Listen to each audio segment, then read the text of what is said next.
Présentation, nouveau podcast, respirer encore. Il y a des jours où respirer demande du courage, des jours où le corps devient une cage, où l'air semble manquer, où l'on se demande comment continuer quand tout a basculé. Respirer encore est né là, dans cet endroit fragile où l'on n'est plus comme avant, mais où l'on refuse de disparaître. Ce podcast, c'est ma voix quand le souffle tremble. C'est l'histoire d'une vie marquée par la maladie depuis l'enfance, d'un combat revenu frapper sans prévenir, et de cette fatigue profonde que personne ne voit, mais que tant de gens portent en silence.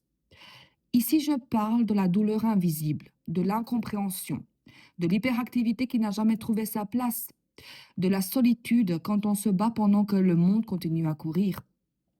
Je parle aussi de ceux qui sauvent, de la musique comme une respiration de secours, de mes chats, ces âmes silencieuses qui m'ont appris à rester, à m'apaiser, à respirer quand tout semblait trop lourd. Ils ont été ma thérapie quand je n'avais plus de mots. Respirer encore, c'est un refuge. Pour celles et ceux qui ont perdu confiance en eux, pour ceux qui doutent, qui s'essoufflent, qui se sentent différents, cassés, trop sensibles, pour ceux qui ont de grands rêves dans un corps fatigué.